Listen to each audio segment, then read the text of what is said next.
Hello everyone, আসসালামু আলাইকুম। আজকে আমি আপনাদের সাথে 1.5 পাউন্ড ওজনের একটা চকলেট কেকের ডেকোরেশন শেয়ার করব। এই কেকটা অর্ডার করেছিল আমার একজন রিপিটেড কাস্টমার। সে আমার কাছে এর আগে একবার কেক নিয়েছিল। সেই আপুটাই আমার কাছ থেকে আরও একবার কেক অর্ডার করেছে। তিনি আমার কাছে প্রথমে যে কেকটা অর্ডার করেছিল সেই কেকটার ডেকোরেশন ভিডিও আমি করেছি, ইনশাল্লাহ আমি শেয়ার করব আপনাদের সাথে। তো চলুন দেখে নিই কীভাবে এত সুন্দর একটা চকলেট ওভারলোডেড কেকের ডেকোরেশন করতে হয়। প্রথমেই আমি এখানে 3টা ডিমের একটা চকলেট কেক নিয়েছি। চকলেট কেকটার উপরে আমি সুগার সিরাপ দিয়ে এখানে চকলেট ক্রিম খুব ভালো মতো ছড়িয়ে দিলাম। চকলেট কেকের ক্ষেত্রে অবশ্যই চকলেট ক্রিমটা আমি ইউজ করার চেষ্টা করি, আর আজকে যেহেতু চকলেট ওভারলোডেড কেক বানাচ্ছি তাই আমি এখানে একটু চকলেটি ক্রিমটা ইউজ করেছি।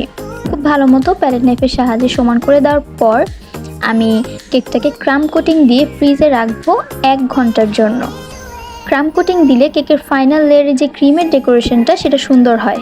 1 ঘন্টা পর আমি কেকটাকে ফ্রিজ থেকে বের করে নিয়েছি। এখন আমি চকলেট ক্রিমটা দিয়ে খুব ভালো মতো কেকটাকে কোট করে নিব ক্রিম দিয়ে। কেকের ফিনিশিংটা আমি প্যালেট নাইফ দিয়ে এনেছিলাম। আপনারা চাইলে ভিজিটিং কার্ড ইউজ করতে পারেন কিংবা স্ক্র্যাপারও ইউজ করতে পারেন। খুব ভালো মতো ফিনিশিং দেওয়ার পর আমি কেকটাকে আর ফ্রিজে রাখিনি, আমি সরাসরি এর উপরে চকলেট গানাশ দিয়ে দিচ্ছি। আমি খুবই অল্প পরিমাণে চকলেট গানাশ দিয়ে পুরোটা কেক কভার করে নিয়েছি। এখন আমি কেকের উপরে ছোট ছোট চকলেট যে বারগুলো আমি ইউজ করব সেগুলো রেডি করে নিলাম এবং কিটক্যাট নিয়েছি এবং চকলেট কুকিজের উপর সামান্য একটু গোল্ডেন ডাস্ট কালারও লাগিয়ে নিয়েছি। আজকের কেকটা ডেকোরেশন করতে আমার একটা কিটক্যাটের প্রয়োজন পড়বে। তো কেকটাকে আমি চকলেট গানাশ দিয়ে কভার করার পর আমি 10 মিনিটের মতো নর্মাল ফ্রিজে রেখেছিলাম। এরপর আমি একটা স্টার নজেলের সাহায্যে কেকটাকে সাজিয়ে নিচ্ছি এবং chocolate cookies, chocolate bar, KitKat সব কিছু আমি পরপর সাজিয়ে দিচ্ছি। আর যেই নজলটা আমি ব্যবহার করেছি সেটার ছবি আপনার স্ক্রিনে দেখতে পাচ্ছেন।